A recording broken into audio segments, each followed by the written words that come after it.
Welcome to the Pharmacist's Voice Podcast, episode 284. I'm your host, Kim Newlove. Todd Eury returns to the podcast today. It is his second time on my show. If you are new to this podcast, welcome. We typically talk about pharmacy topics and careers, so you feel connected to the profession of pharmacy and inspired to contribute to it. Today's episode is focused right onto the topic of podcasting, one of my favorite topics. Podcasting will help you position yourself as a thought leader in your practice area, among other benefits. If you are a pharmacy professional interested in starting a podcast, you need to listen to this episode. This episode just might help you decide if you want to become a podcaster or not. And if you do want to start a podcast, will you go the independent route like me or the network route like Todd? I am an independent podcaster or an indie podcaster. And of course, Todd runs the Pharmacy Podcast Network. No matter which route you go, podcaster or not, indie or network, I hope this episode helps you. My guest today is Todd Eury. He is the founder of the Pharmacy Podcast Network, and he was my guest on episode 120 of the Pharmacist's Voice podcast.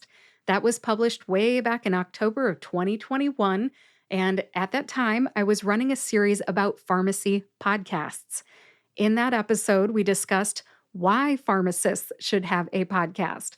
I'll put a link to that episode in the show notes on thepharmacistsvoice.com. That episode might help you as well. What are we talking about today? Today, we will start off by talking about the history of the Pharmacy Podcast Network, and then we'll move on to talking about the benefits of listening to the podcasts on the network, being a podcaster on the network, and how sponsors benefit from advertising on the network. For anyone wondering, Kim, did you join the Pharmacy Podcast Network? The answer is no. Todd Eury and I are like two friendly trains chugging down parallel train tracks. We both publish podcast episodes, right? So it's like a parallel. We do the same thing and we are friendly with one another. We smile and wave to one another in a friendly way on social media and when we get on podcast episodes together. But no, we are not in business together. I love trains, so I had to throw in a train analogy. Todd and I also have something else in common. We both help pharmacists start podcasts. I help pharmacists start podcasts as one of the services of my business, The Pharmacist's Voice. I have a self-paced online course about podcasting. I also help podcasters individually as a consultant. If you want to learn more about that, click the store tab on thepharmacistsvoice.com. You'll see the self-paced online course there. Now, in the MP3 module of that online course, I mentioned that joining a network may be a way of outsourcing MP3 production. Todd explains MP3 production with the Pharmacy Podcast Network during our interview today. Many of the pharmacists I coach want nothing to do with MP3 production. It is a common theme that I have seen emerge. Now, if that sounds like you, then listen closely when Todd talks about how he helps pharmacist podcasters with MP3 production and what he needs from you in return. We are also going to talk about why I did not join the Pharmacy Podcast Network. A lot of pharmacists come to me with questions about joining a network versus being an independent podcaster. I am happy to answer that question, but my time is becoming more and more limited as my business goes on. So I hope to point people to this episode in the future instead of having one-on-one conversations. I don't like to bury the lead, but if you want to know why I didn't join the Pharmacy Podcast Network, you need to hear the second half of our interview. I share the reasons that I didn't join the network with Todd in this episode. Why would I do that? So he has an opportunity to respond to my reasons. This level of transparency is rare, okay? But you need to hear it. I say to him why I have not joined, and we have a friendly dialogue about it. He is very professional and fair. I come up with a reason, and he responds to it. You don't want to miss it. Now, before I roll the interview, I just want to take the opportunity to tell you a little bit about me, just in case this is the very first time you have ever listened to my podcast. Again, my name is Kim Newlove. I'm the host. I am a pharmacist by training, and I graduated from the University of Toledo College of Pharmacy with my BS Pharm in 2001. I have experience in hospital, retail, compounding, and behavioral health. I am no longer in clinical practice. I am a voice actor and a podcast host. My website is thepharmacistvoice.com. If you want to see my self-paced online course about podcasting, click the store tab on thepharmacistvoice.com. And if you have a voiceover project in mind or you need to book time with me to help you plan your podcast, go to the contact tab on thepharmacistvoice.com, leave me a message. Without further ado, here's my conversation with Todd Eury. Hi, Todd. Welcome back to the Pharmacist Voice podcast. Oh my gosh, Kim, I'm so excited to be back. I loved our first conversation, and what you're doing and using podcasting as a pharmacist that's my bag. That's what I like to talk about. So it's good to be here. Yeah, great to have you back. I know you always bring value for my audience. I'm super excited to talk to you today about the benefits of joining the Pharmacy Podcast Network. The floor is yours, sir. I started this network because I didn't know enough about the profession that I was serving in a technology capacity. I was very comfortable, and this is 2009. Realized podcasting started in 2003.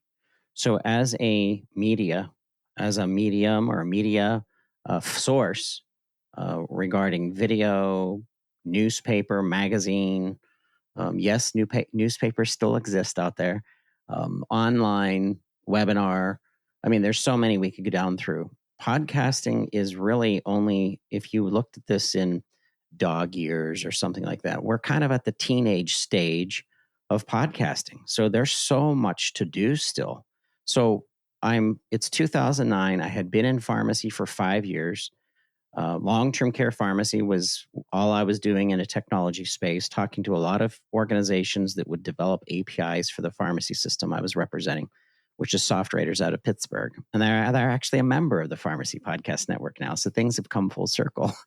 And what I realized in 2009 when I started the Pharmacy Podcast, which was our first podcast about the profession, I realized that I'm never going to be able to deliver to an audience enough information to make me feel as if I'm doing a good job as a blogger, because that's where I came from, was the written blog. I was blogging once a week. And I said, as I was trekking, and it really took me until about 2012, where I started collecting people's voices and started going out and asking pharmacists who, remember, I'm not a pharmacist. You are, Kim. So you know things from a medical perspective, and you understand women's health, or you understand pediatrics, or something, cancer treatment. So the collection of voices is how this started. And it was to amplify those voices through marketing and through business development and through graphics and through everything that I could throw at it that I was really good at. And the only piece I didn't have, which was the most important piece, the secret sauce, was the pharmacist intellect, the pharmacist experience. And that's the beginnings of the Pharmacy Podcast Network. Excellent recap. I love history. I love timelines. I think it helps all of us understand where you came from.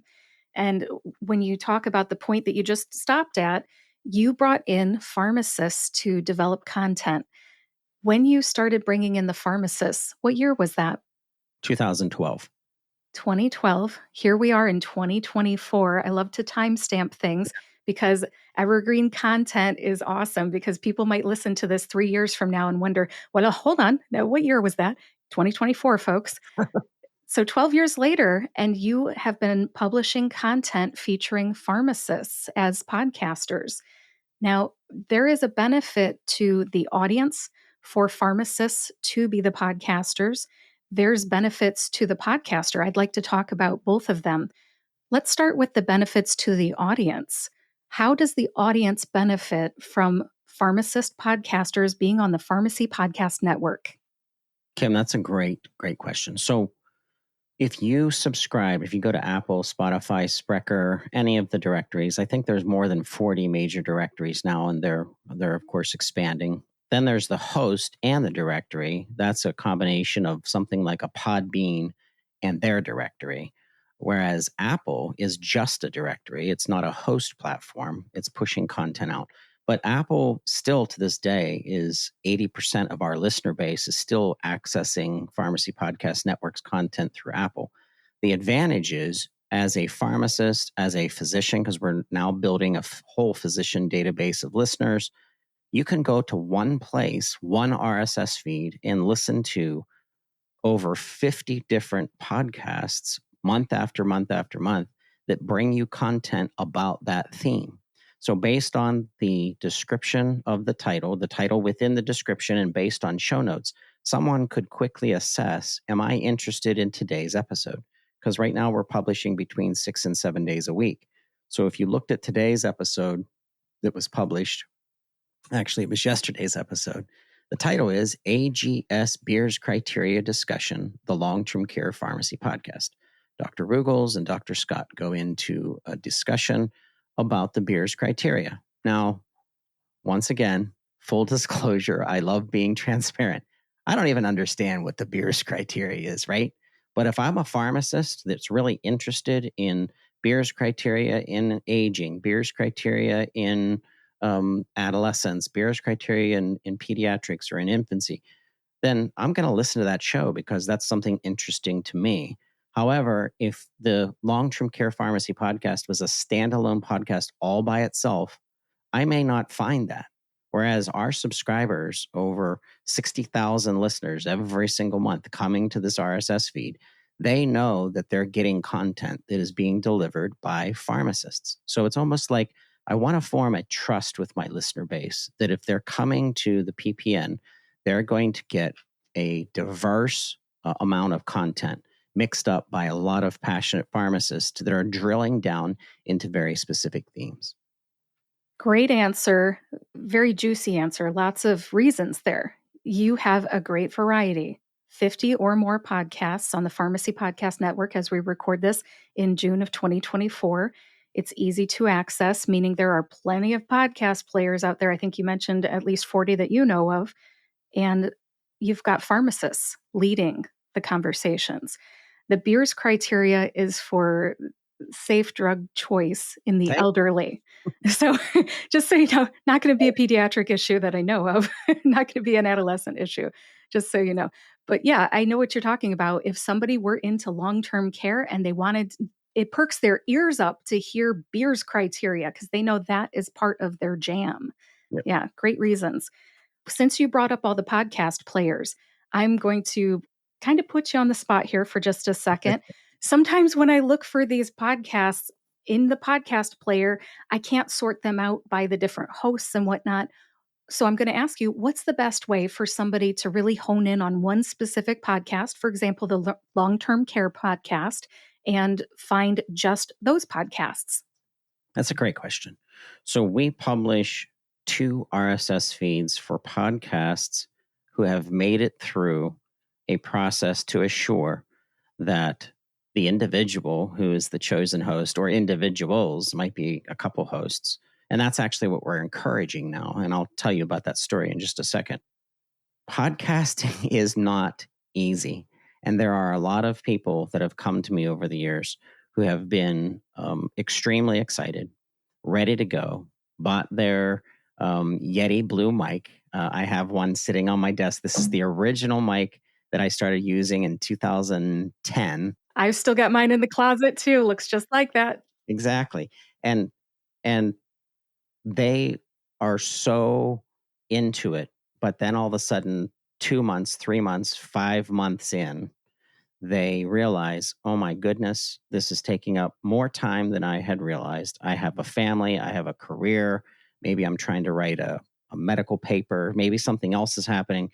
And either they announce or they phase out without announcing that they're just not going to do it anymore. So because of that, the second RSS feed doesn't get published until we reach a position where I'm seeing that the podcast that they're publishing is really going well, and we've set up timing for them. We've been sensitive to their schedule. We're publishing. We're putting a lot of social media around it because we want it to be as popular as possible. And that's where that second RSS feed comes out. So if you search for in Apple Podcasts, the Long-Term Care Pharmacy Podcast, you will find it under the PPN, but you'll also find it as a standalone podcast that if you were just interested in geriatrics or senior care, you could listen to Tamara and Scott on their own feed. And that's over the years has helped us balance series-based podcasts that might come only in certain times of the year in different parts from 3 to 12 episodes, and being able to take either the pure RSS feed, the main RSS feed, which is the Pharmacy Podcast Network, or if it graduates, I should say, it can become onto its own feed. And the easiest way sometimes to find it is to just go to pharmacypodcast.com and go to the podcast section and then look for it, and you'll find the feed there. But that's a great question, because there have been podcasts that have disappeared over the years because they've expired from a developer's perspective, or the host, went on to something else and they were able to do it. And I've been asked in many instances, where is this podcast now? And sometimes I've sent the MP3 to them instead of the podcast, because it's not published anymore. We're really trying to be diligent in managing over 50 RSS feeds. Yeah, that's a big job, managing 50 RSS feeds. I only manage one myself. Much respect, sir. But I love the answer of going to the Pharmacy Podcast Network's website, because having a central website is a great way to find a podcast. And if you say that you have separate RSS feeds and therefore you can just get the episodes for an individual podcast, that's what the audience needs. And if that's what you're providing, then good on you. But when I go to my Apple Podcast player, just so you know, I'll go open up the Pharmacy Podcast Network, and I know something has come out with one of the podcasters that I follow, and it takes me a minute to find it because it's all mashed together. So, Yep. yeah, go to the website, folks. That's where you need to be. The pros and the cons of the RSS feed world. Yeah, I have no idea what that's like, but the benefit to the audience is that the website does have the information. Sure. What other benefits to the Pharmacy Podcast Network's audience can you see to having these pharmacists lead the podcasts?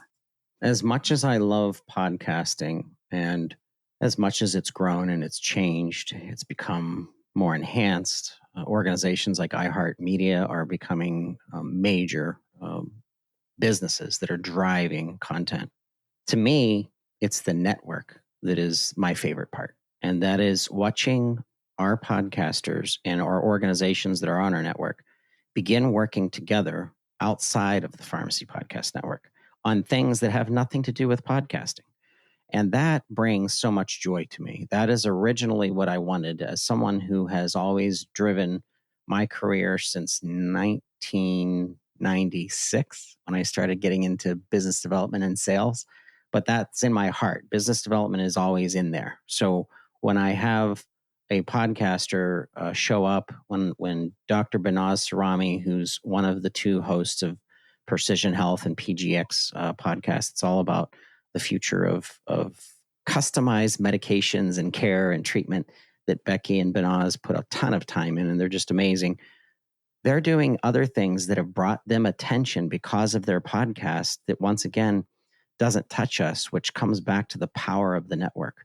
So if you are someone that wants to launch a podcast, but you already have a business model set up, you already have a consultancy set up, you have some kind of course that you're setting up, podcasting, and I've said this before in so many other podcasts, to me, at least in my book and rules, podcasting is secondary to something that is primary. So if we're talking about oncology and the benefits of PGX in oncology, I'm hoping that you'll have a paper that you'll be referencing, a journal article, a magazine article, some kind of white paper that you're referencing, and or the experience that you bring to the table, that you're using the podcast as a secondary source of the information that you understand, that you know, that you've worked with, that you've spent a lot of time on.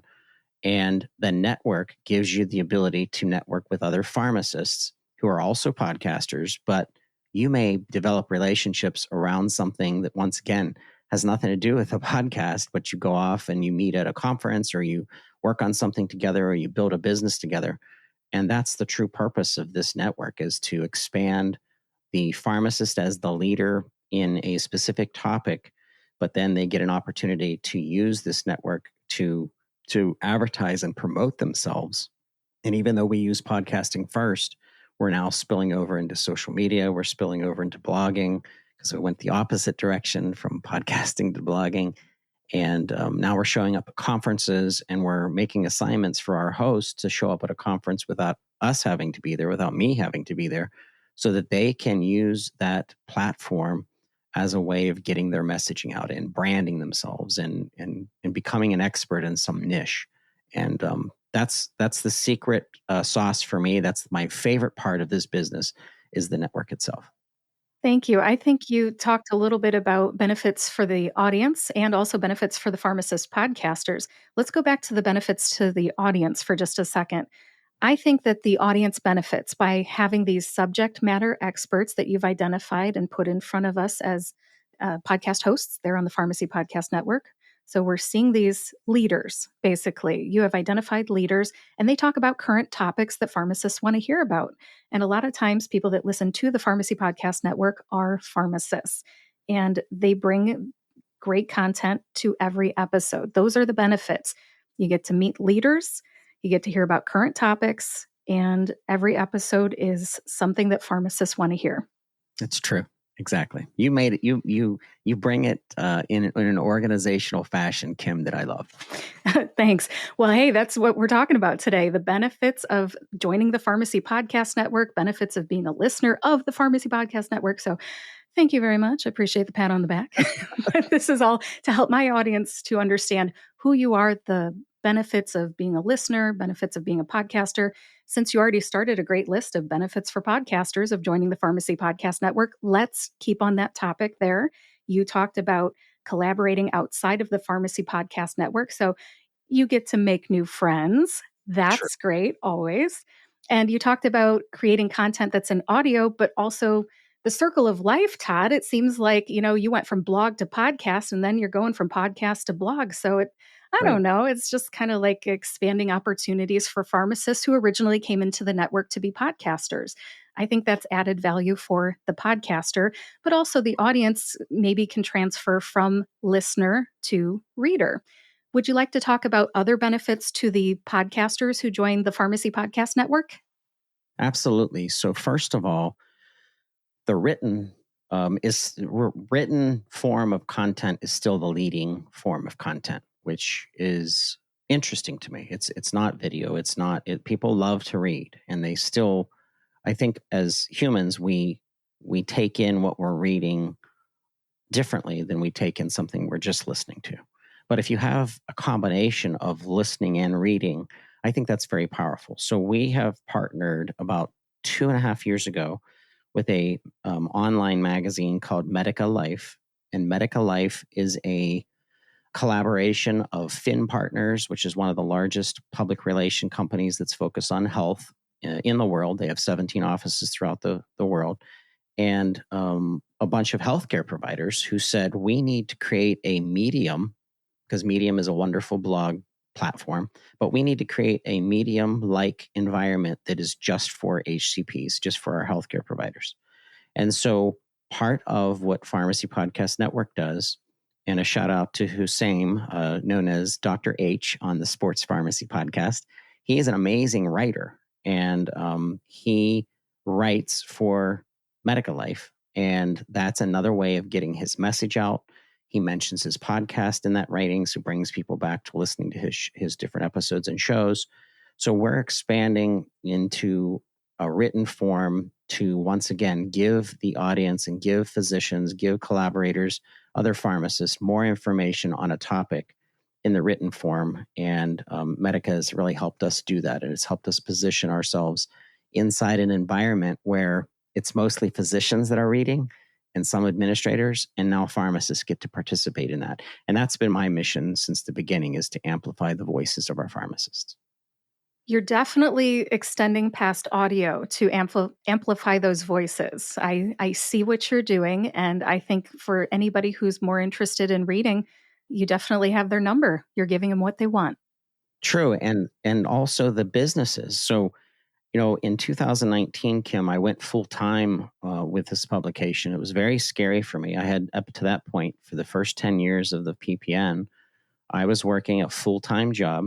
I was in my last 3 years working for another organization was New Season, which was an addiction medication assisted treatment centers throughout the country that had pharmacists on staff that would dive into polypharmacy and comorbidity and so many things that were happening with people that were suffering with opioid use disorder. And that taught me a lot about that disease state, but it kept me from where my heart was, which was this publication. So when 2019 came, it was a really good opportunity to jump off the cliff of entrepreneurship and make this my full-time everything, my full-time job. And since then, it's just exploded because I was able to put 100% of my time into it. And as you know, as someone who is a podcaster, how much time really goes into this. So the business side of it, the sponsorship side of it, gives organizations like the FDA, who's on our network, Novo Nordisk, Moderna, Cardinal Health, it gives them access to an audience that they know are mostly pharmacists on purpose, as designed.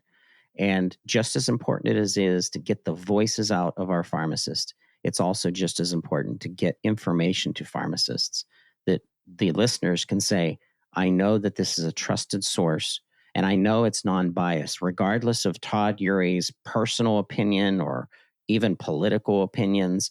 I don't ever allow what I think of personally or think of even from a political perspective to disrupt the pharmacist's content.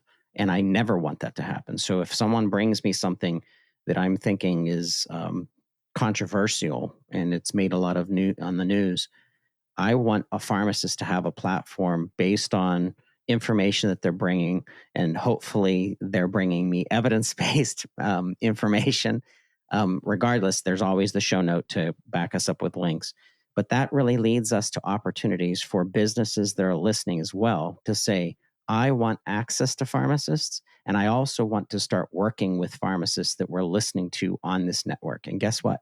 That has happened more than ever before for our podcast listeners, where our podcast hosts who are now being reached out.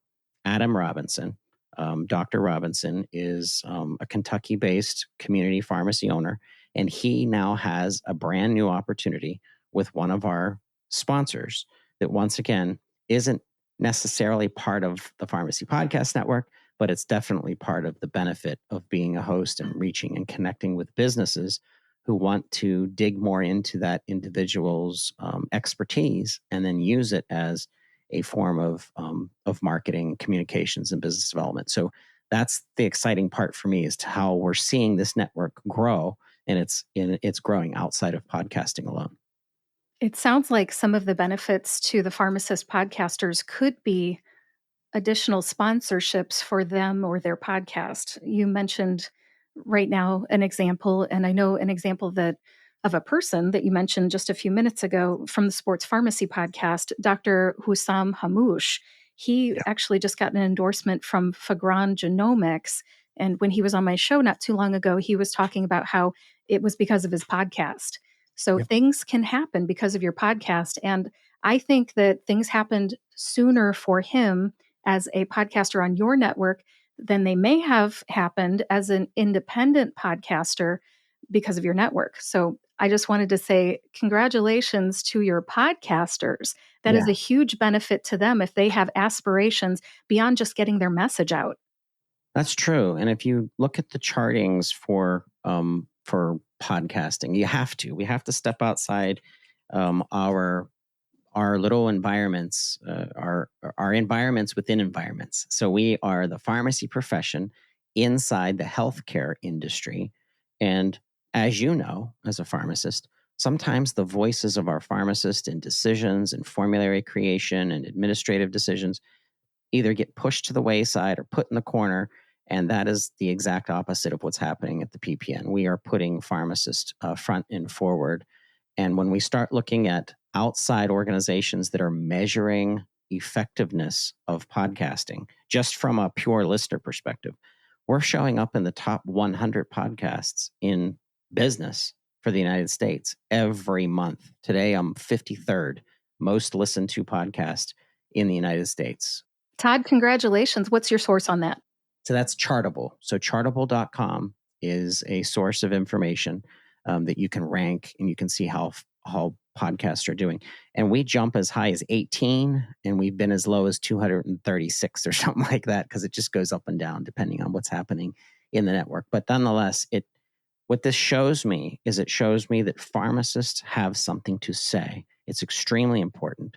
And in podcasting form, that's how we're delivering the information primarily. But now all these other things are happening. Where the YouTube is growing, the written form, as I mentioned, is growing. And now organizations who want access to these experts are now reaching out to these pharmacists. Sounds like those are benefits. Yeah, absolutely. Other benefits that I've heard from your podcasters are that when they bring their podcast to your network, you already have an audience ready for them. Would you like to talk about that? Yeah, if you started a podcast today, and you can Google this, if you put in how many average listens per month will I get on my podcast, and I think it's 141 once it's established. So it's 141 listens per month on average of 5 million podcasts that are out there in the world of podcasting. So you might only get 10 listens, you might get maybe above average 200 listens. With the Pharmacy Podcast Network, we're averaging between 600 and 800 listens per 30 days per episode, based on whatever the popularity of that subject is. And then, of course, we continue to market each and every episode for about a 90-day total campaign in order to get people that might not have heard it the first week that it was out. And that is an engine, that is a machine that is working on behalf of the host, on behalf of our clients, on behalf of even our listeners. So they're accessing good information, and they're getting it in a form of podcasting, which is obviously what our audience is looking for, is the podcast itself. So that excites me. That shows that there's growth in this, and there's potential to do more. Awesome. Any other benefits to the pharmacist podcaster for joining the Pharmacy Podcast Network before we move on?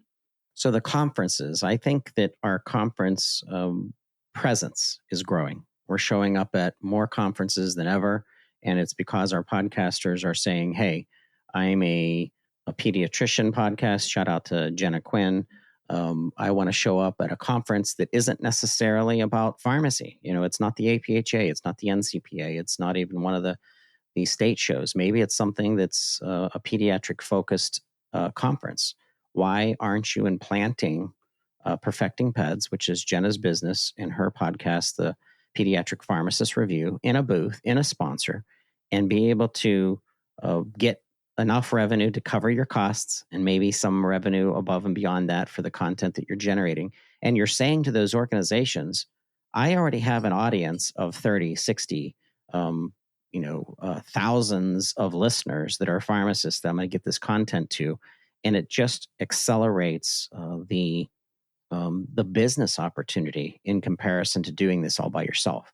And there's nothing wrong with doing podcasting on your own. As a matter of fact, if you're listening and you're thinking of starting a podcast, don't think anymore. Just, jump in and do it. Reach out to you, Kim, and ask for advice, because you know what? As much as I am a facilitator, an administrator of this business, I don't go as granular in teaching podcasting almost as a science, at least not yet, at the levels that you do, for example, and really helping to block it out to really help somebody start something. I give as much individual attention as we do through the process of becoming a host. Usually that process lasts between 30 and sometimes 90 days during the decision process and reviewing the agreement for the host that is brought to you by the PPN. And at that time, we're giving advice on microphones and distance to the microphone, sound quality and making it as best as you can within your own budget, within your own scope of time, and really trying to customize it. I don't have any one fits all podcasting advice for each and every host. Every host, I've handled them slightly differently because we're all individuals. We all have different things happening in our lives. And I always say to my podcasters, everybody listening out there, you've heard this before from me. I don't want the PPN to tax you to a position, either financially or time, that it makes you not want to do this anymore. So we do. Brady's on my team, Tyler's on my team, Kevin's on the team. We're all here to help our hosts reach more people, reach more of an audience, get outside of just pharmacy, get this content out to physicians and to collaborators and other HCPs.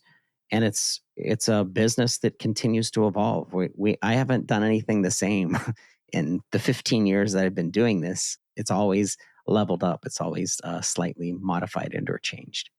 I can see how you would have to treat each pharmacy podcaster or each show a little bit differently, depending on how frequently it comes out, what the content is, if they create their MP3s on their own or if they need some help. And I'm kind of driving the conversation to the topic of MP3s. So let's talk about that right now. I think that with my students, my pharmacy podcaster students, they have this limiting step, and that is MP3 generation. It's not something we were taught in pharmacy school. It's not something that's especially easy to learn after pharmacy school. So, Todd, I'm going to ask you, what's the makeup of your pharmacist podcasters? They're on the Pharmacy Podcast Network. Do you generate the MP3s for them, or are they doing it themselves? What's that like on that topic of MP3s? So this is when Brady Eury, my little brother, by the way, he started writing music when he was 16. And he had some good songs, and it was almost like a hobby. And then it became a lot more serious when he became into his early 20s, and he put himself through audio technician school. He actually took a 2-year course, and he's amazing. His creativity has just blossomed in creating extremely well-sounding, well-compressed.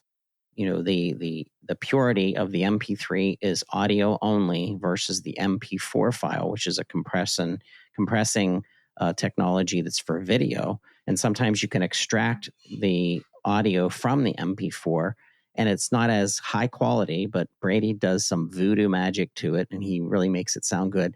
But there is a difference between pure audio and video to audio. And I'm encouraging all of our hosts to take advantage of video because it's a way of splicing up an interview that might be 30 minutes and you break out a 1-minute piece or a 2-minute piece for social media, and then you use it. And that's all obviously important in marketing. But for you and I, Kim, we know that there's a big difference between audio quality from an MP3 and a .wav and then an MP4. And the WAV is once again a larger file.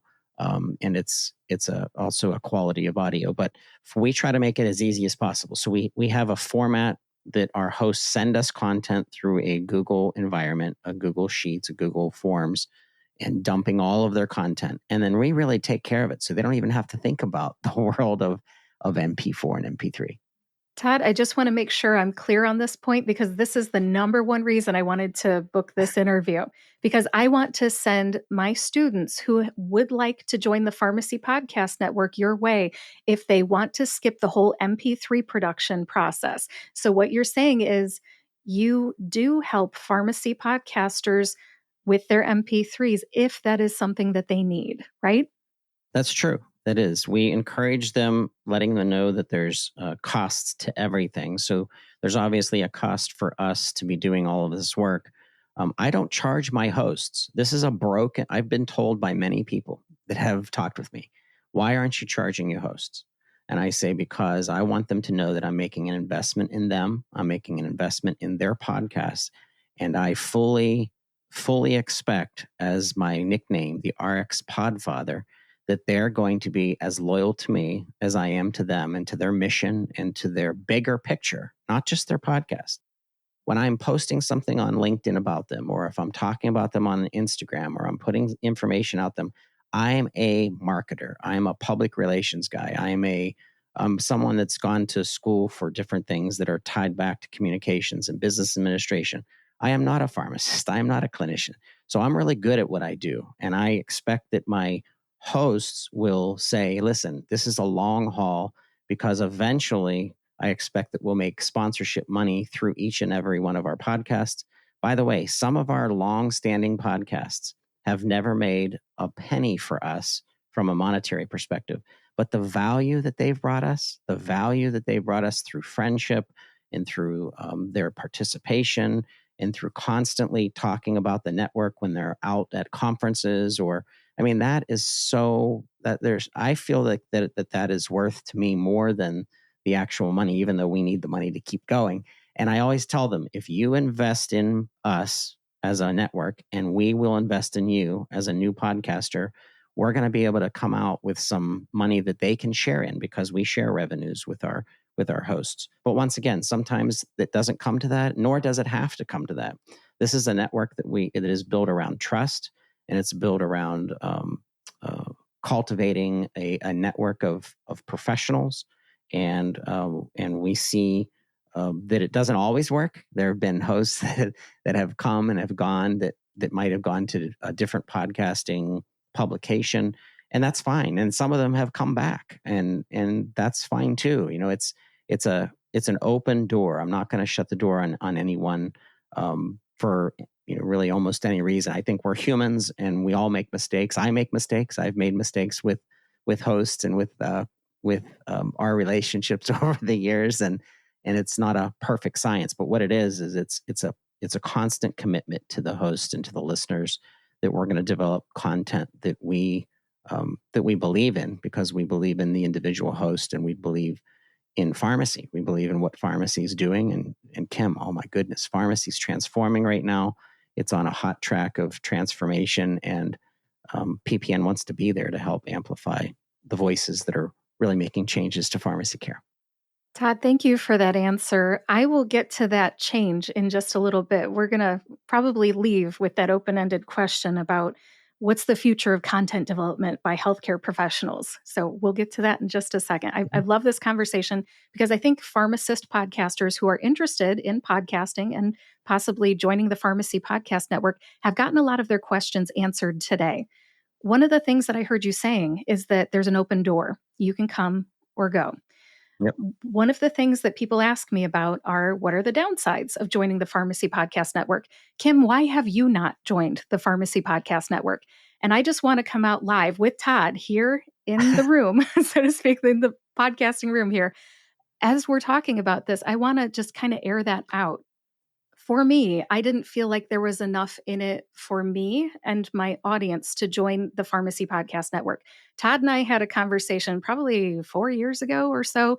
Once I came on the market, Todd's like, "You sound great. Come join the Pharmacy Podcast Network." And I'm like, I've listened to that, and I do have a podcast. And we did have a conversation. So for anybody listening to this, I'm kind of creating this episode for anybody who wants to ask me these questions. This is the same stuff that I tell like everybody. There honestly just wasn't enough in it for me and my audience. And Todd totally got that. Todd, would you like to respond to that before we move on to my other reasons? Yeah, actually, when you came out with your show and the positioning and your voice, and oh goodness, the way you pronounced even the drug names, it was so good. Like, I was like, she's a superstar. So I really wanted to recruit you. I feel like I'm a sports agent. I'm out there, Jerry Maguire, help me, help you. Thanks, Todd. But sometimes, like you said, sometimes it doesn't fit, nor does it have to. I've always wanted to support you and what you're doing. And I think it's extremely important to be education and formatted. I think that most of the time I could demystify or answer the questions that a podcaster has. And as I said, as we've said minutes ago, everyone's different. So everyone's life is different and their podcast may be slightly different. I'm trying to recruit people around subjects that we don't already cover. So for example, if you contacted me today and you said, I want to start a podcast on pharmacogenomics, I would say, hey, listen, we have Precision Health and PGX that's out there.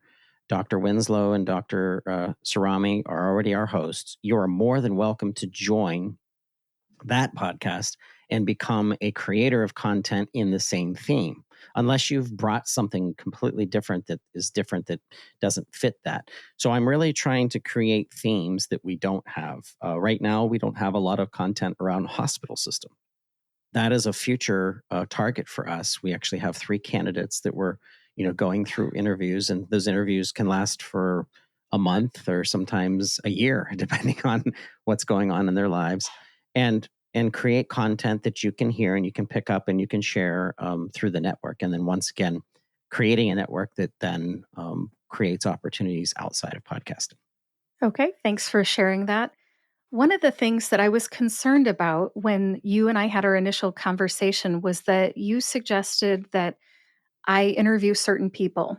Now, you didn't say you must, there was no contract put in front of my face, but just the mere suggestion of that, I have some people pleaser in me, Todd. I will admit it. And if you suggested somebody and it really was a good suggestion, I may have actually taken that and run with it. But I prefer to take my production schedule very individually. I, as a person, would like to develop my schedule without too much input from others. So I just want to share that with you. And Mhm. also, this opens up a door for you to talk about your podcasters and how much influence you have on their solo or interview shows. Todd? Yes, great question. So something that I love about our network is the diversity. I always tell our hosts, I just got questions from 2 different organizations that have potential hosts, and they say, does this always have to be a interview style podcast? And I say, no, absolutely not. You could have a show that is just a solo show. You could have a panel discussion. You could take a webinar and we could transform it into a podcast. You could have a one-on-one or one-on-two. So I like diversity because I love listening to podcasts that give me a different type of style. There are styles of podcasts I call the NPR style, that you'll hear a narrator's voice, then you'll hear 2 people talking, then you'll hear the narrator's voice again, who is kind of setting the stage for the transition of the topic or the discussion to go to the next section. I love that style. Now, we've used that style throughout Pharmacy Podcast Network over the last 15 years, but it's been sprinkled into every other style. So if I were to go back in time and talk to you again, I would have said, you do exactly what you want to do for your podcast in the style that you want to do it, because that in of itself brings something very special to the network. It's the individual ingredient that only you can bring, because you're the only Kim out there doing this. It's a pharmacist, the pharmacist voice.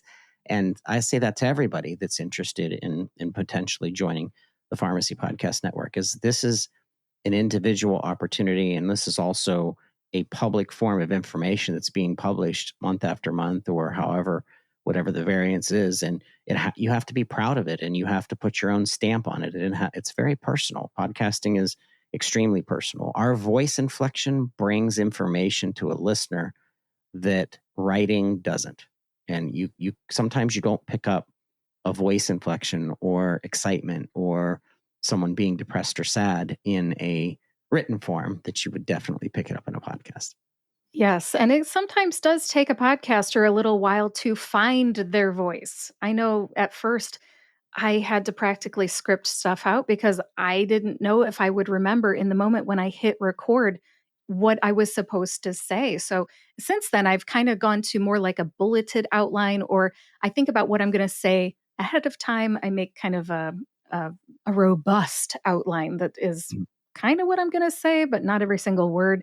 And I make sure that I hit all that information that I know my audience wants. And just having that all organized in my mind helps it come out of my mouth with more of an inflection, like you said. So you can tell how I feel about it when it comes out of my mouth. Yeah. Yes, yes, we can. Yep. And then, Todd, I know we're running out of time a little bit here. Do you have a few more minutes to answer some questions? Absolutely. This is fun. Okay, yeah, I think we're getting to some of the meaty stuff. I think this is some of the stuff that my audience would especially be interested in, especially the ones that want to become podcasters and are thinking about joining the Pharmacy Podcast Network. They always want to know, like, Kim, why didn't you join the Pharmacy Podcast Network? We already talked about, it wasn't enough in it for my audience and for me, but I'm kind of breaking those down. And for my audience, like I said, I was kind of concerned that my content might be different if I joined the podcast network. Like you would kind of be on my shoulder with your little angel costume saying, Kim, I think your audience would like this. But then, the little devil on my shoulder would be like, Kim, wouldn't you rather do that? So, I had that conflict, internal conflict. We already talked about that. I had some concerns about the ability of my audience to find my episodes on the Pharmacy Podcast Network website, because I don't think years ago you had the separate RSS feeds, like 4 years ago when we talked. True. Is that right? So we didn't start separated RSS feeds until I think it was 2020 or 2021. So yeah, I think it was right around that time. Okay. So just so you know, that was a concern. But if you run separate RSS feeds so that somebody can find it not only on the Pharmacy Podcast Network website, but then on the individual podcast players, I would say that's a positive in the Pharmacy Podcast Network's column. That's a good thing for my audience. And then advertising. I got to say that even today, Todd, when I listen to the Pharmacy Podcast Network, I enjoy the content, but I have to skip the ads at the beginning. Sometimes there's up to 2 minutes of ads. And like you said, you've got the sponsors, they want to be part of the network. No animosity, really. But for my audience, I don't think my audience wants to hear that. I don't think the person who's jogging or walking the dog or walking two dogs at the same time or washing dishes wants to dry off their hands and press the, skip 30 seconds button 4 times to get 2 minutes forward out of those ads. So what would you like to say about that? I want to give you the opportunity to respond when I say stuff that's negative. Oh, no, I don't think that's negative at all. That's great education. You've always been an educator, Kim, so I appreciate it. So it's reality. Reality is when you go to work as a pharmacist, you're going there because you love, I hope you love what you do. But when you go there, you're expecting within that 2-week period or 1-month period or however you're paid that you're getting paid. And I have to get paid, and I have to pay Brady and Kevin and Tyler and even some of our hosts. We have to pay our hosts for their time and some of the commitments that they've made. So therefore, the ads that you hear are not Geico ads. They're not about tennis shoes. They're not about something that is outside of the realm. We build ads on purpose for the pharmacy professional. And we want them to listen to those ads to really think, is this ad something that I should be talking about on LinkedIn or social media? For example, Accessia Health is running right now in this time that we're talking. And Accessia is a organization that's looking for ways of raising money for people who cannot afford their medications. Should a pharmacist know about that? Absolutely. Should a technician know about that? Absolutely. So the ads that we run are extremely intimate ads to the pharmacy profession. And I've heard from some of my listeners that there's 2 minutes of ads or there's 1 minute of ad or whatever number there is, but at least they're educational, or at least they're something that is specific to the pharmacy industry. And we're going to continue to do that. Like, I'm not going to sell out to commercial ads that the layperson or the consumer would listen to. I'm going to continue to build ads that are attached to messaging that we know our client is trying to get out there to other pharmacy professionals. And therefore, in order to keep these podcasts free to listen to, you have to have some kind of revenue source to keep everything going.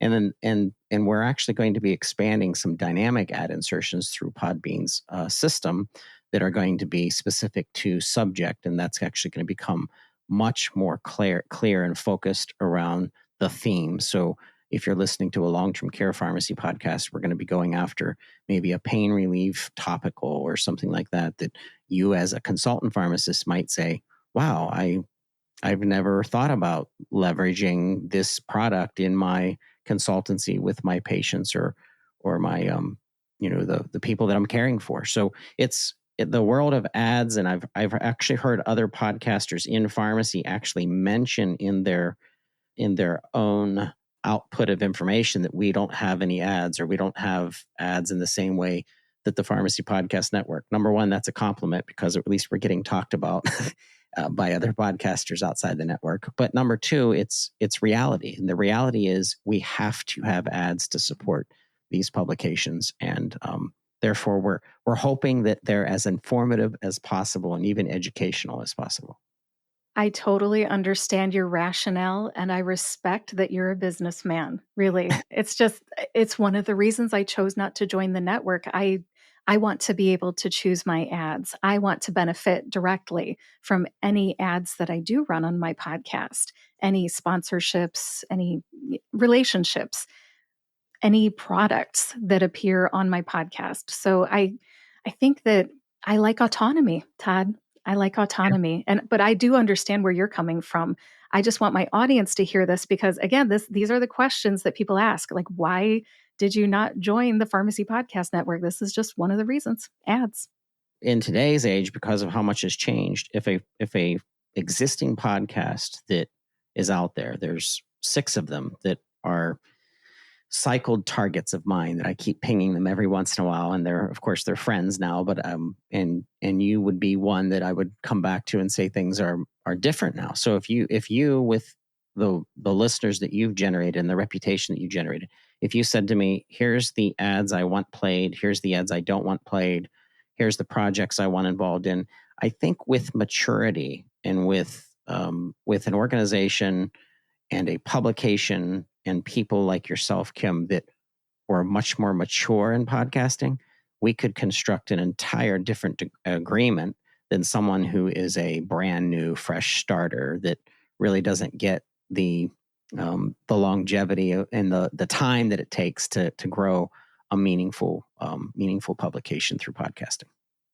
I appreciate what you're saying, especially with the dynamic ad insertion. So then I think somebody that may be new to podcasting may not understand that dynamic ad insertion affects podcasts that were done 100 or 200 episodes ago, that were not published at the time that the ad that we're publishing here in 2024 will be inserted into. I hope I've explained that well. So something from 2021 that you published could get an ad from 2024 if it's listened to in 2024, which is really, really cool.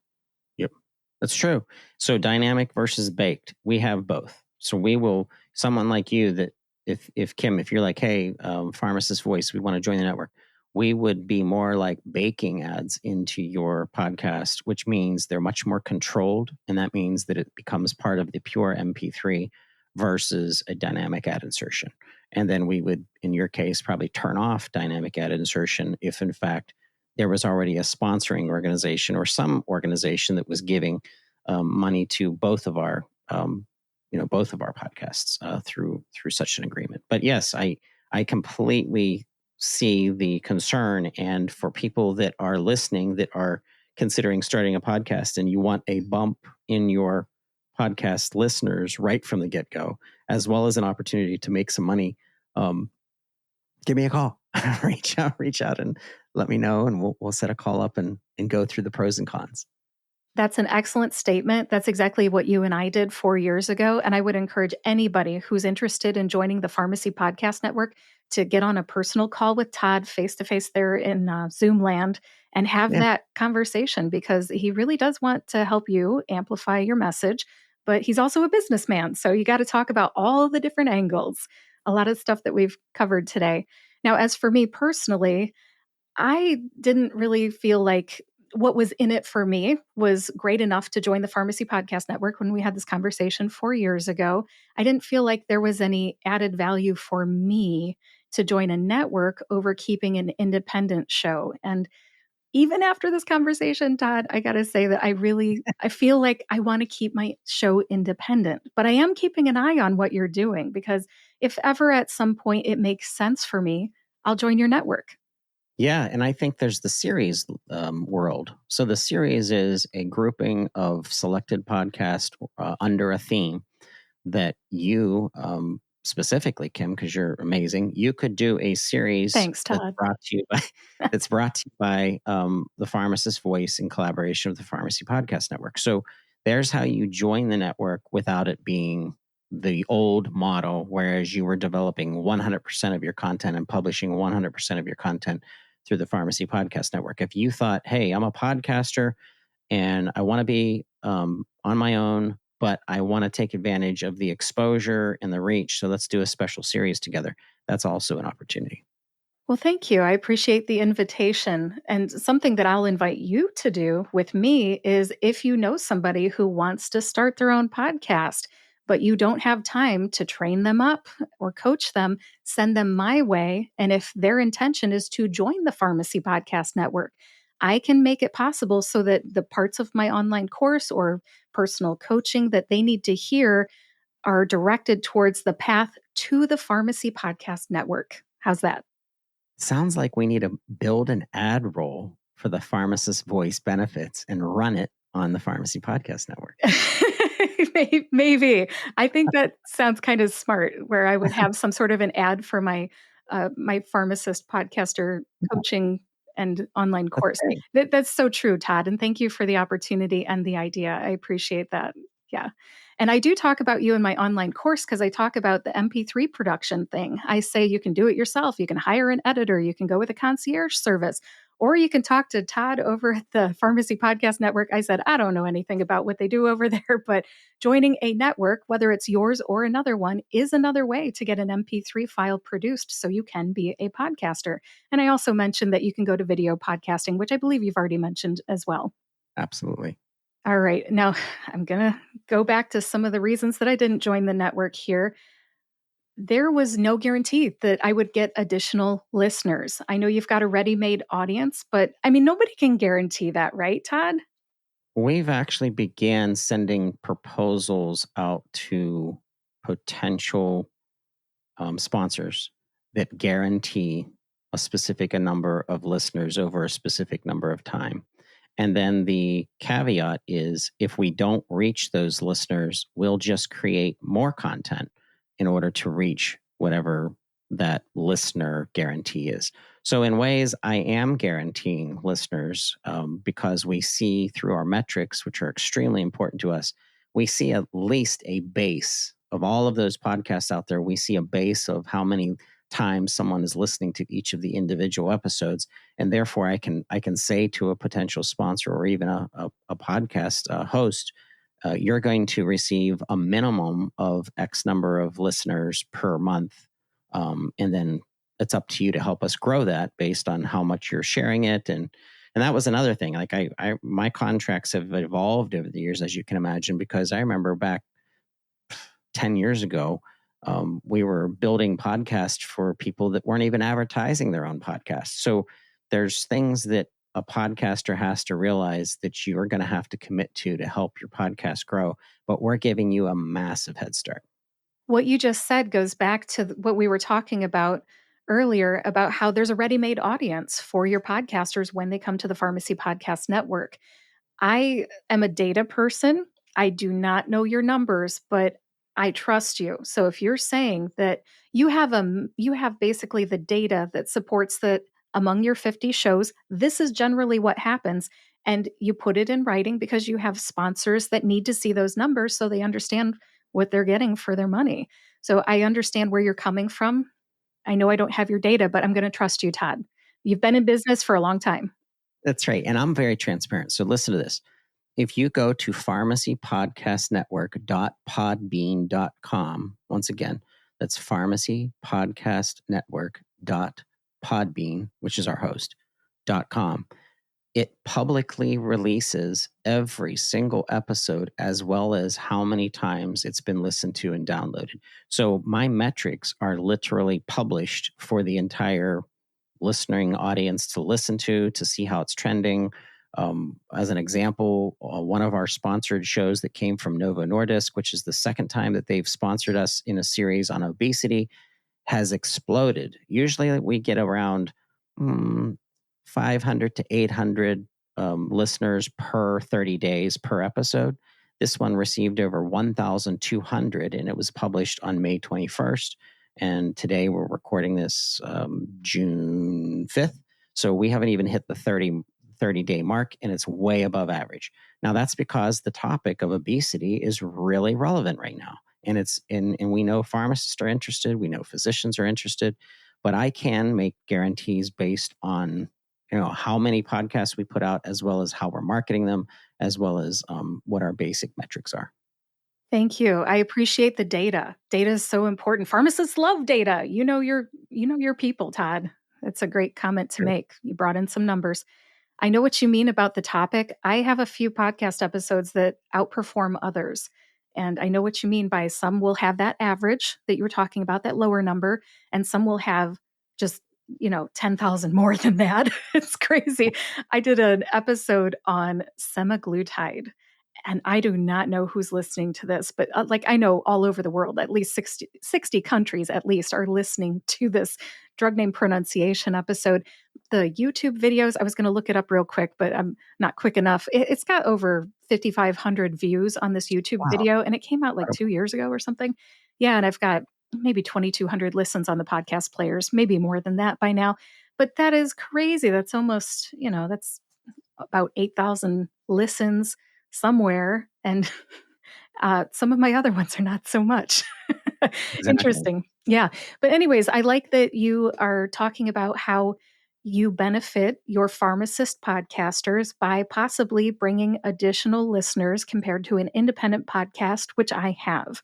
Now, as far as branding and marketing, I think that for me, I didn't feel like there was enough in it for me individually for branding and marketing. So I feel like I could still brand myself as the same and market the podcast and my business independently, but then the Pharmacy Podcast Network could also supplement that, could amplify that. Would you like to talk a little bit about how you benefit people, your podcasters, by helping with the marketing? Sure. So our social media platforms are so important for our sponsors as well as our hosts. So, 10,000 followers on Instagram, nearly 30,000 on Twitter, over 40,000 on LinkedIn, I think around 6,000 on Facebook. We're not so strong in Facebook as we probably should be. But nonetheless, we're putting content out for our hosts and our clients everywhere that we can through social media. And each of those platforms have a little bit different of a personality, as the marketers that are listening to me right now would attest. And we're following suit. We're following where our strengths are. 62% of our followers on Instagram are women, and that's huge for me because I know that 59% of pharmacists in the United States, of the 305 active pharmacists that are out there, are also women. So it's an audience that we've created that we know that we want to know more about, and we're keen to the data. And so that kind of exposure through social exposure, written blogging, and then of course podcast splicing and you sharing little bits of content in different places is extremely important, and that's part of our commitment to the hosts. I hear the benefit. I appreciate the benefit. There's something about me, and I guess I don't want to call it control, but I want to have control over what is said about my brand and by whom. And I'm just telling you, one of the reasons that I didn't go with the Pharmacy Podcast Network 4 years ago is that I didn't want to be associated with it in their marketing. So Pharmacy Podcast Network would have I feel like a little share of my brand. They would, be able to say things about it. They would have my artwork. They would be able to claim that it's part of the network. And for some reason, that just didn't set right with me. Have you ever had anybody else feel that same way, Todd? Yes, we've had people in our network who are with us for a while, and then they evolved out, and then they came back, and then sometimes they didn't return, and to me it's okay because of the changes that are made. But they've said I want my brand to be very specific. When that type of concerns comes up, we want them to know that what we'll be sharing on social is always driven by them. So if they're sending us finished artwork, which is a blessing, then we don't have to actually create it. Then we would use that specific artwork, and then we would talk to about how many times we're sharing that same post or artwork or publication. So I think there's a lot of control in what our hosts have. The more control that you have, the easy it is for us to probably to work together. And if you tell us, hey, just do whatever, because we do have podcasters that are busy that say, I don't mind. You just create the artwork and create, the variance of how many times you're sharing it. And I'd say right now we're probably split between 60% of our hosts that don't really have a opinion in that, and then probably 40% who are a little bit more rigid that want some type of control in what artwork is shared. And that's part of our evolution of as a growing network, is we want to be sensitive to the concerns of each individual host.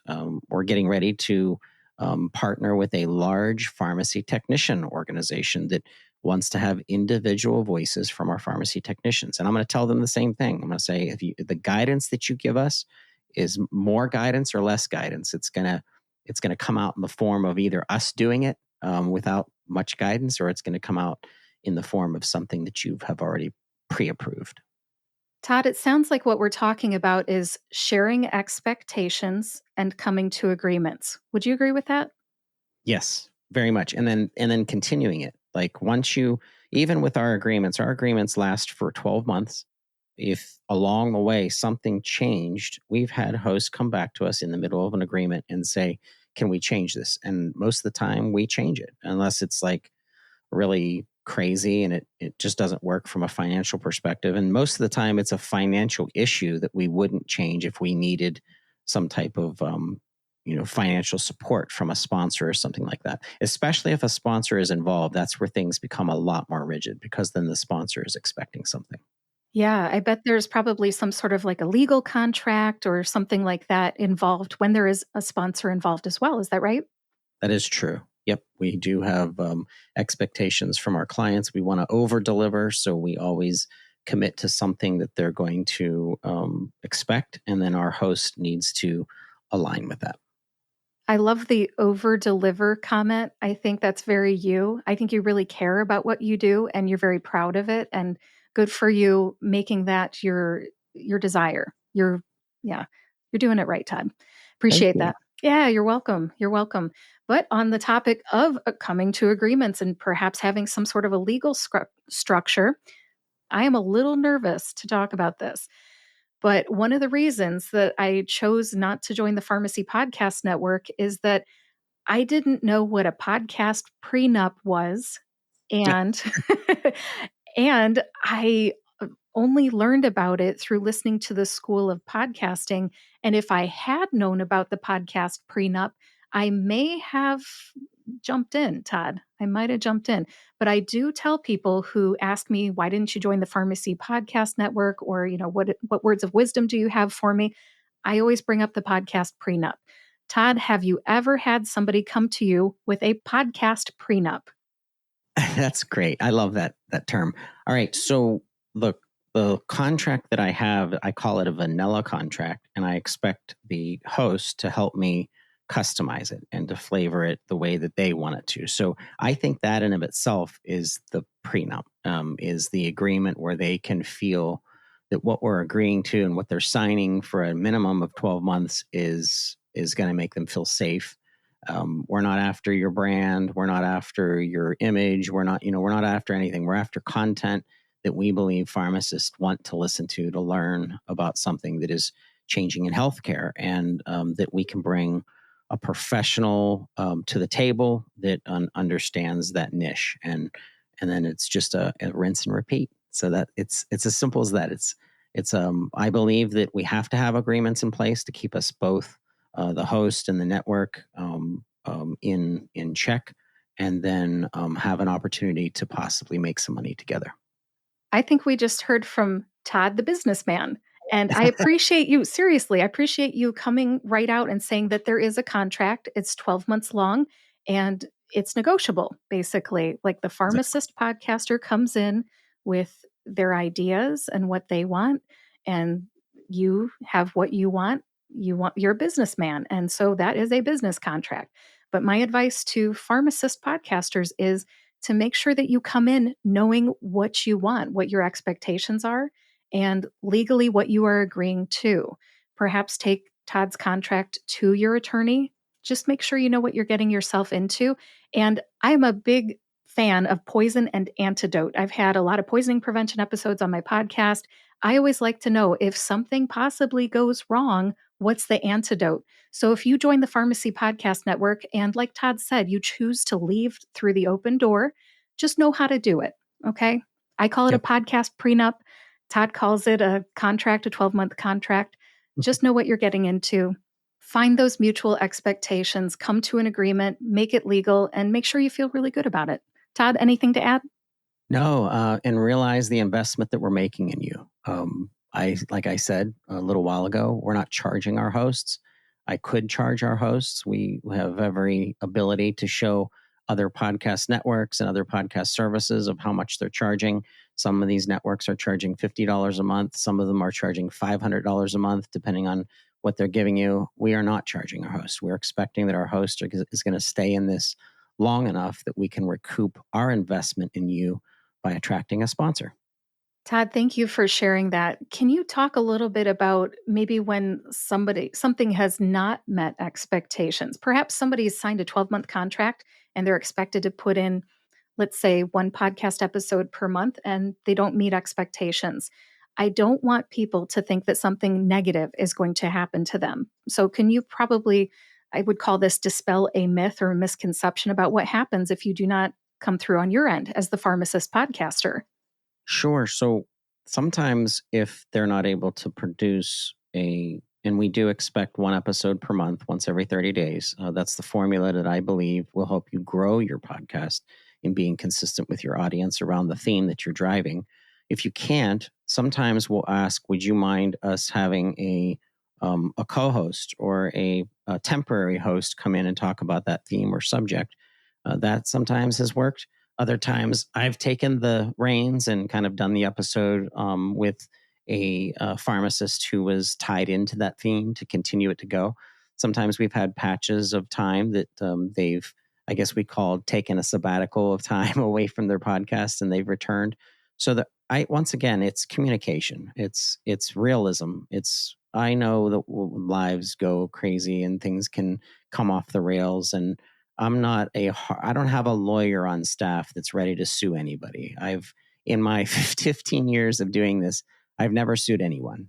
We've sent 2 letters of please stop doing this to organizations that have taken our branding and used the branding to build their own podcast. And thank the Lord that they said, okay, we'll stop doing that. And I never had to go any further. So contracts are in place to keep us in an understanding and have things very clear. And if there was legal reasons to take action, either from the host perspective or from the Pharmacy Podcast Network's perspective, I guess we could do that. But up to this point, I knock on my wood table right here that I haven't had to. So nor do I want to, nor do I think I have the time to. But it's all there just as a net for both of us. It's a net for the organization, the publication, and how much time that we've built a brand, and we're expecting you to use that brand to the best of your ability, and we're expecting you to use that brand with pride and getting your message out and using it to build your brand and to build your message and amplify your voice. Todd Eury comes in peace. That's right. That's I right. do. Yeah, I just want anybody who, if you're new to podcasting and you're like, oh, I want to go into this and join the Pharmacy Podcast Network, but you've never produced a monthly podcast, but yet now you find yourself in a contract for it. I appreciate, Todd, you coming out and talking about, the repercussions, and really you do come in peace. Not trying to get anybody in trouble. No, not at all. I don't have time for it. We have too much to do. I know. And I'm taking up so much of your time, but this is a great conversation. Great.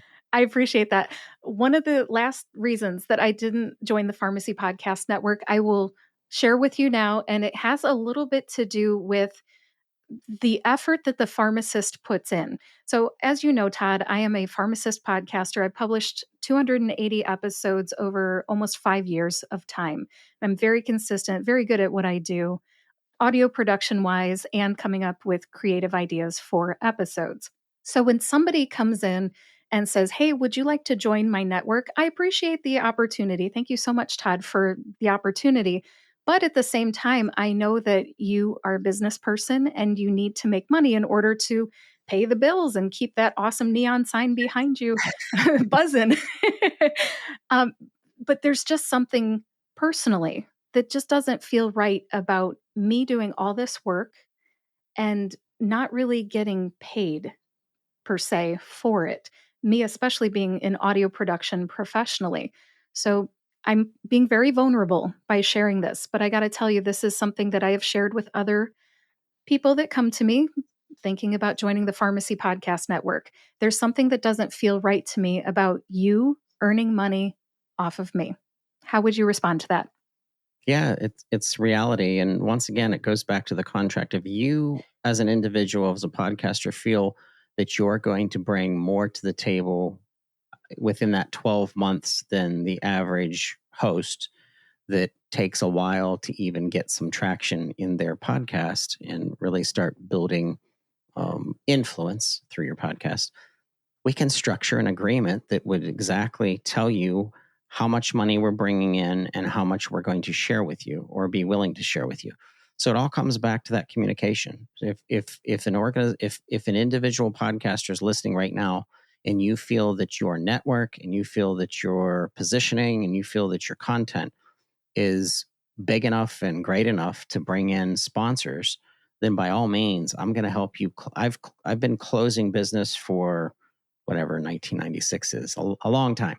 So what I'm saying is I've been in the business of closing business and building business forever, right? And I want to use that to help you grow your podcast and make you money. Our hosts share in the revenue that they help us bring. So they may not be sharing in ad rolls if it's a non-sponsored podcast, because that's what we call a lot of our host podcasts. If it's not sponsored, we're going to throw an ad roll on, and they would not participate in that revenue. But if they're helping us bring a sponsor to the table, they are absolutely participating in sharing that revenue. Todd, thank you for that answer. I know I asked an incredibly personal question. I asked you to respond to something that I have a personal feeling about. So thank you for responding. 4 years ago, would you say that you did what would you call it, the profit sharing with the pharmacist podcasters that are on your network? So we've done profit sharing since the beginning of what I would consider the network. So 2012, the first contract I ever signed was always offering our host or hosts, if there were two hosts, some way of sharing in the revenue. Absolutely. Thank you. That is a question I never asked, and that is on me. So, yes, I feel like what you have shared today is that starting a podcast on the Pharmacy Podcast Network could look very different depending on the podcaster, the sponsors, the ads that are baked in, the dynamic ads. There's just so much that's on an individual by individual basis. So I want to encourage any of my listeners who are interested in starting a podcast. I want you to consider if you want to go the independent route or join a network. You don't necessarily have to join the Pharmacy Podcast Network, but it is an option. And I think you've heard some very authentic and vulnerable and transparent answers from Todd today. This is exactly the type of conversation that you would have with him. So I hope this is the start of a conversation for you with Pharmacy Podcast Network if you want to join the Pharmacy Podcast Network. Todd, thank you so much for all of your answers. As we wrap this up, I want to open it up for you to talk about a theme that you've been dropping throughout our conversation today. Todd, what's the future of content development by healthcare professionals? Holy smokes. I'm so excited about what's happening. So many content developers on TikTok, on social media, on LinkedIn, on podcasts are developing content that is rising above the average bear or consumer because you are a HCP, you are a healthcare provider. Therefore, you owe it to your listener to develop content that is of higher quality than someone who's developing a podcast on woodworking or some other content that doesn't have a potential to impact people's lives from a health perspective. You have a responsibility. And because of that, you're now starting to see a changing of how content's being developed. I released the term, which I tried to get trademarked and I couldn't get it trademarked, evidence-based podcasting. I'm the one that developed the whole meaning of what that meant. I drove to OSU and met with Dr. Melnick, Dr. Bernadette Melnick, who wrote the book on evidence-based practice and how nurses and doctors and pharmacists were being impacted by saying to each other, well, we've always done it this way. And her book says, you don't do it that way. You go back to the evidence-based way of doing it, and you do treatment this way. Well, guess what? As a content developer, I think that podcasting that talks about sensitive medical things should follow an evidence-based approach.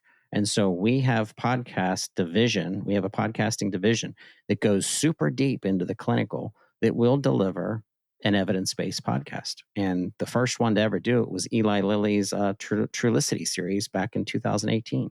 So we're going to continue to drive and uplift and rise up the content developer, the HCP content developer, and you will see new things coming from the Pharmacy Podcast Network that is going to be in great support of that.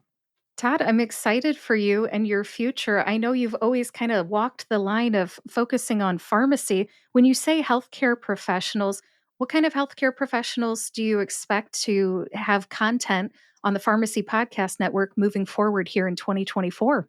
Collaboration is our biggest thing. We want mix-ups. We want content that is between pharmacist and physician, pharmacist and specialists, to really dig down into specific conditions that aren't being talked about as much. And I think people like, once again, mentioning Dr. Daniel Plummer, diving into maternal health, Dr. Nadia Archambault diving into sexual health, Dr. Jenna Quinn diving into pediatrics. All of these individuals bring to the table a excellence about a subject that we can back into and marry into a collaborative approach in discussion. So we're going to see more collaboration in the future. Yeah, I like that. It's again, you've got subject matter experts, current topics, and you've got pharmacist listeners in mind. I think this is going to be great for your network. Congratulations. Thank you. You're welcome. All right, Todd, as we end this podcast episode, is there anything else you'd like to share? Perhaps how to find the Pharmacy Podcast Network, any information about pharmacist podcasters who might want to join the network, or sponsors who might want to do business with you? The floor is yours. Hey, I've appreciated this, Kim. Your Pharmacist Voice is one of my favorite podcasts inside pharmacy. And I just want to give a shout out to potential sponsors, potential hosts. We are a custom shop, and we pay attention to the sensitivity around content, as well as brand, as well as how we say and how we deliver content. And it's always in with the subject matter in mind, and we're always ready to work to amplify your voice as well as amplify that content. So we'd love to work with you. Awesome. Thank you so much, Todd. And how can they find you if they want to do business with you? I'm all over LinkedIn, of course, is my favorite platform, but just go to pharmacypodcast.com and go to the contact section and just send me a message. Great parting words. Thanks. Get in touch with Todd if you're interested in sponsoring, podcasting, or listening. All right. Thank you so much, Todd Eury, for being here on the Pharmacist Voice podcast. Take care.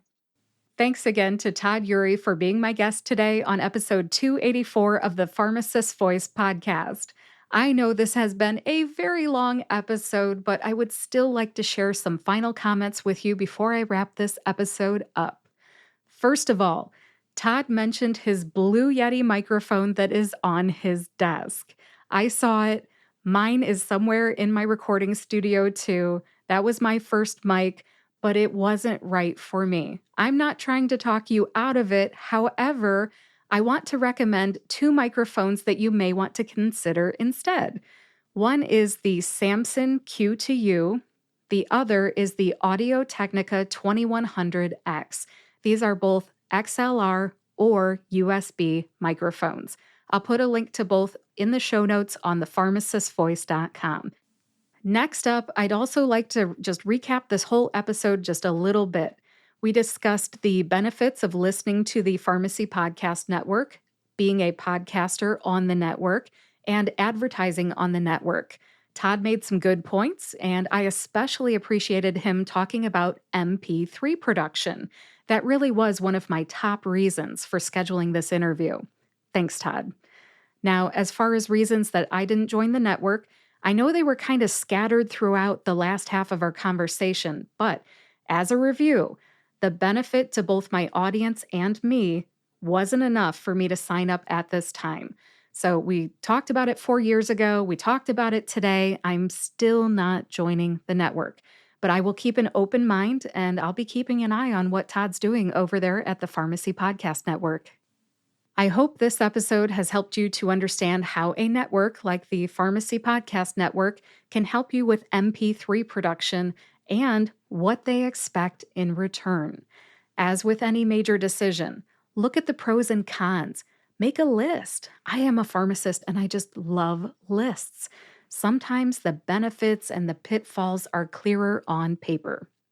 Now, as we wrap this up, I'd like to share one last resource. Disclaimer first, I am not a lawyer and this is not legal advice, but I do recommend that you protect yourself legally if you do join a network. Consult a lawyer on your contracts, and if you need a podcast prenup, which we talked about during the interview, check out gordonfiremark.com/prenup guide. That's gordonfiremark.com/prenup guide. I'll put a link to that in the show notes. I value my brand and my intellectual property. Todd may have an open door, but you need an exit plan when you're ready to leave. Thank you for listening to episode 284 of the Pharmacist's Voice podcast. To read the show notes, visit thepharmacistvoice.com, click on the podcast tab, and find episode 284. In the show notes, you'll find a link to the Pharmacy Podcast Network's website, Todd Eury on LinkedIn, episode 120 of the Pharmacist's Voice podcast, which featured Todd Eury, a link to my self-paced online podcast planning course for pharmacy professionals, and more. Check out the show notes on thepharmacistvoice.com. If you know a pharmacy professional who wants to start a podcast, a pharmacist, a pharmacy student, a pharmacy technician, a pharmacy professor, a pharmacy owner, or any other pharmacy professional, please share this episode with them. And if you like this podcast, please subscribe to or follow the Pharmacist's Voice podcast on your favorite podcast player and YouTube to get each new episode right when it comes out. Thanks for listening today. I will talk to you next week.